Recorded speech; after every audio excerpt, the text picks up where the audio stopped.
କାହିଁକି 120 ବର୍ଷ ଧରି କୋଣାର୍କ ମନ୍ଦିରର ରହସ୍ୟଭରା ମୁଖ୍ୟଦ୍ୱାର ବନ୍ଦ ରହିଛି। 1903 ମସିହାରେ ଓଡ଼ିଶାରେ ଥିବା କୋଣାର୍କର ସୂର୍ଯ୍ୟ ମନ୍ଦିରକୁ ହଠାତ୍ ବାଲି ଭର୍ତ୍ତି କରି ମନ୍ଦିରକୁ ବନ୍ଦ କରିଦିଆଯାଇଥିଲା। ଏହି ଘଟଣାକୁ ପାଖାପାଖି 120 ବର୍ଷ ବିତି ଯାଇଥିଲେ ମଧ୍ୟ ଭାରତ ସରକାର ଏହି ମନ୍ଦିରର ରହସ୍ୟପୂର୍ଣ୍ଣ ମୁଖ୍ୟଦ୍ୱାରକୁ ଖୋଲିବାକୁ ଅନୁମତି ଦେଇନାହାନ୍ତି। ଯେବେ ଆପଣ ଏହି ମନ୍ଦିରକୁ ଯିବେ ତେବେ ମନ୍ଦିରର ମୁଖ୍ୟଦ୍ୱାର ବନ୍ଦ ଥିବାର ଦେଖିବେ। ଆପଣ ମନ୍ଦିରର ପାଖାପାଖି ଜାଗା ବୁଲି ଦେଖିପାରିବେ, ହେଲେ ଏହି ମନ୍ଦିରର ଥିବା ରହସ୍ୟ ସେହି ମୁଖ୍ୟଦ୍ୱାର ଭିତରେ ରହିଛି। ତା ବ୍ୟତୀତ ଆହୁରି ବି ରହସ୍ୟ ରହିଛି ଏହି ମନ୍ଦିରକୁ ନେଇ।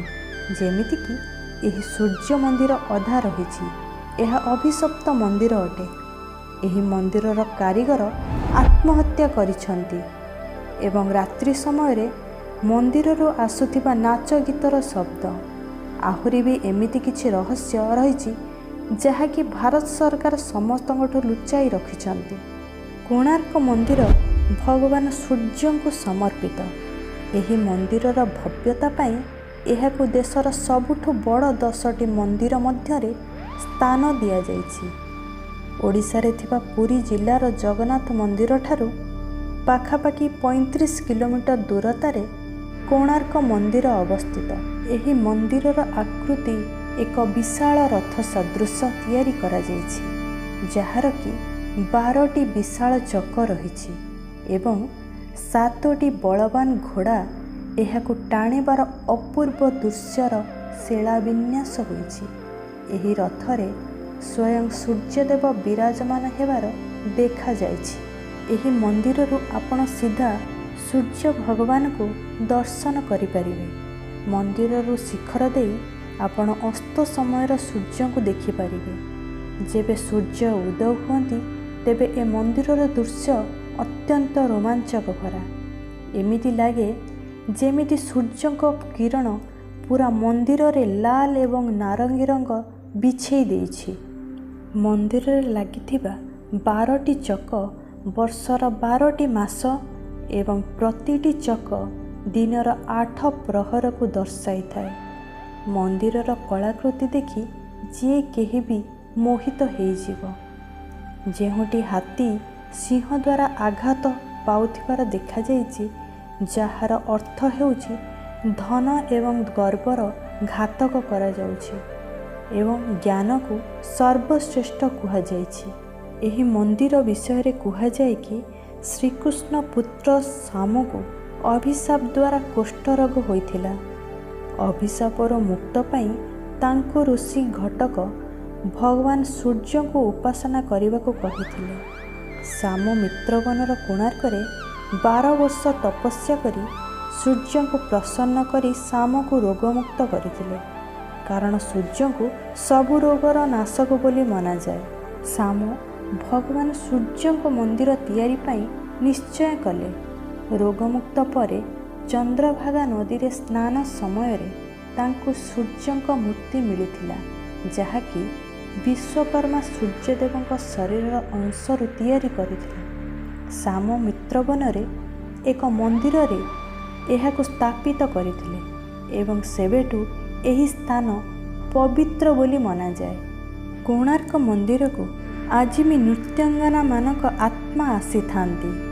ସେଥିପାଇଁ ରାତ୍ରି ସମୟରେ ଏଠି ଘୁଙ୍ଗୁରର ଝଙ୍କାର ଶୁଣାଯାଇଥାଏ।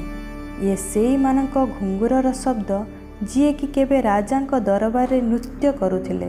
ଯଦି ମନ୍ଦିରକୁ ଆପଣ ଧ୍ୟାନ ଦେଇ ଦେଖିବେ ତେବେ ମନ୍ଦିରର ନିର୍ମାଣ ଏକ ସ୍ୟାଣ୍ଡୱିଚ୍ ଭଳି କରାଯାଇଛି, ଯାହାର ମଝିରେ ଲୁହାର ପ୍ଲେଟ୍ ଥିଲା, ଯାହା ଉପରେ ମନ୍ଦିରର ପିଲର ଅଟକି ରହିଥିଲା।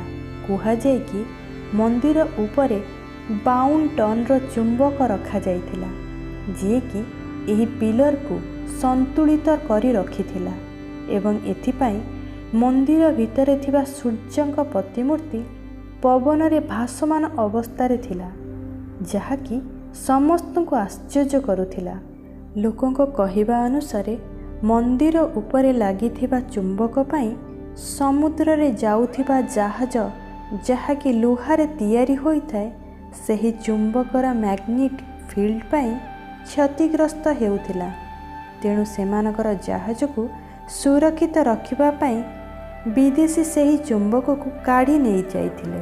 ଏହି ପଥର ବା ଚୁମ୍ବକ ଗୋଟିଏ କେନ୍ଦ୍ର ଶିଳା ପରି କାର୍ଯ୍ୟ କରୁଥିଲା, ଯାହାକି ମନ୍ଦିର ପାଚିରୀରେ ଥିବା ସମସ୍ତ ପଥରକୁ ବାଲାନ୍ସ କରି ରଖିବାରେ ସାହାଯ୍ୟ କରୁଥିଲା। ହେଲେ ଏହା କାଢ଼ି ନେବା ପରେ ପାଚିରୀର ସନ୍ତୁଳନ ବିଗିଡ଼ି ଯାଇ ମନ୍ଦିର ଭାଙ୍ଗି ପଡ଼ିଥିଲା। ହେଲେ ଏସବୁର କୌଣସି ଐତିହାସିକ ପ୍ରମାଣ ଆଜି ଯାଏ ମିଳିପାରି ନାହିଁ କି ସେ ଚୁମ୍ବକ ବିଷୟରେ କେଉଁଠି ଲେଖା ମଧ୍ୟ ନାହିଁ।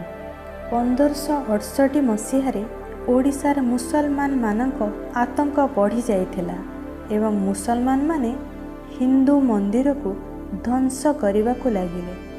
ସେବେ ପୁରୀ ଜଗନ୍ନାଥ ମନ୍ଦିରର ପଣ୍ଡିତମାନେ ଜଗନ୍ନାଥ, ବଳଭଦ୍ର ଏବଂ ଭଉଣୀ ସୁଭଦ୍ରାଙ୍କ ମୂର୍ତ୍ତି ଏକ ଗୁପ୍ତ ସ୍ଥାନରେ ଲୁଚାଇ ଦେଇଥିଲେ।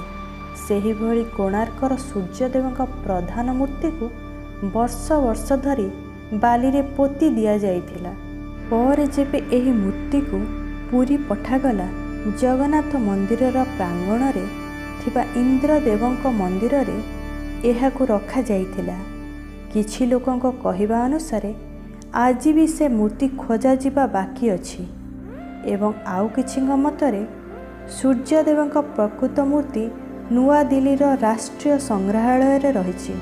ମନ୍ଦିରରୁ ମୂର୍ତ୍ତି ଉଠାଯିବା ପରେ ମନ୍ଦିରରେ ସୂର୍ଯ୍ୟ ବନ୍ଦନା ବନ୍ଦ ହୋଇଗଲା ଏବଂ ଲୋକଙ୍କ ଯିବା ଆସିବା ବନ୍ଦ ହୋଇଯିବା ଫଳରେ ସମୟ ଅନୁକ୍ରମେ ଏହି ମନ୍ଦିର ବର୍ଷ ବର୍ଷ ଧରି ବାଲିରେ ଏବଂ ଜଙ୍ଗଲ ଦ୍ୱାରା ଲୁଚି ଯାଇଥିଲା। ପରବର୍ତ୍ତୀ ସମୟରେ ମନ୍ଦିର ଖୋଜାଗଲା ପରେ ମନ୍ଦିର ବହୁତ ଖରାପ ଅବସ୍ଥାରେ ମିଳିଥିଲା। କୁହାଯାଏ କି ପ୍ରାକୃତିକ ବିପର୍ଯ୍ୟୟ ଏବଂ ଆକ୍ରମଣକାରୀଙ୍କ ଦ୍ୱାରା ମନ୍ଦିର କ୍ଷତିଗ୍ରସ୍ତ ହେବାକୁ ଲାଗିଲା। ତେବେ ପ୍ରଧାନ ମଣ୍ଡପର ଚାରିଦ୍ୱାରରେ ପାଚିରି ଉଠାଇ ଦିଆଯାଇ ସେଥିରେ ବାଲି ଭରି ଦିଆଗଲା, ଯାହାଫଳରେ କି ମନ୍ଦିର ସୁରକ୍ଷିତ ରଖାଯାଇପାରିବ। ଏହି କାମ ପାଖାପାଖି 3 ବର୍ଷ ଲାଗିଥିଲା ଏବଂ 1903 ମସିହା ବେଳକୁ ମନ୍ଦିର ସମ୍ପୂର୍ଣ୍ଣ ନିର୍ବୁଜ ହୋଇଯାଇଥିଲା। ପରେ ବହୁତ ଥର ଏହି ମନ୍ଦିରକୁ ଖୋଲିବାକୁ କୁହାଯାଇଛି, ହେଲେ 120 ବର୍ଷ ବିତି ଯାଇଥିଲେ ମଧ୍ୟ ଆଜି ଯାଏଁ ଏହି ମନ୍ଦିର ଖୋଲାଯାଇ ନାହିଁ କି ଆଗକୁ କେବେ ଖୋଲାଯିବ କି ନାହିଁ ସେ କଥା ସେହି ସୂର୍ଯ୍ୟଦେବଙ୍କୁ ଜଣାଥିବ। ତେବେ ଫ୍ରେଣ୍ଡସ୍, ଯଦି ଆମର ଏହିପରି ଭିଡ଼ିଓ ଆପଣଙ୍କୁ ଭଲ ଲାଗୁଛି ତେବେ ଏହି ଭିଡ଼ିଓକୁ ଲାଇକ୍ କରି ଆମ ଚ୍ୟାନେଲକୁ ସବସ୍କ୍ରାଇବ୍ କରିନିଅନ୍ତୁ। ନମସ୍କାର, ଜୟ ଜଗନ୍ନାଥ।